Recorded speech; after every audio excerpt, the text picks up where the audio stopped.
tenint en el nostre país, ens ha plantejat un seguit de reptes i d'oportunitats que hem de poder emprendre i fer un abordatge integral i inclusiu. Aquest és un repte que la Fundació SURT ha agafat i pel que proposa la consecució d'un seguit de processos d'empoderament a nivell personal, de processos d'intervenció comunitària i intercultural en els diferents territoris en els que intervenim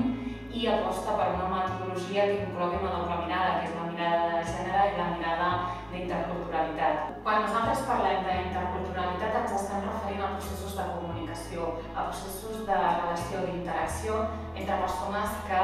pertanyen a diferents codis culturals, però que per damunt d'això també tenen molts elements en comú i el que fan és des de relacions, d'interacció, de solidaritat i de la reciprocitat treballar per la convivència i per la cohesió social dels diferents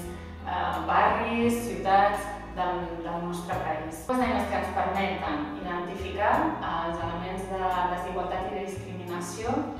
que es donen en la nostra societat entre homes i dones. A més, afegim la mirada de si en aquestes desigualtats i discriminacions elements com podrien ser la procedència, la religió, l'idioma, pertany a una minoria ètnica, encara accentuen aquestes situacions. Un altre element important que ens permet aquesta doble perspectiva és veure quins rols en el que ha estat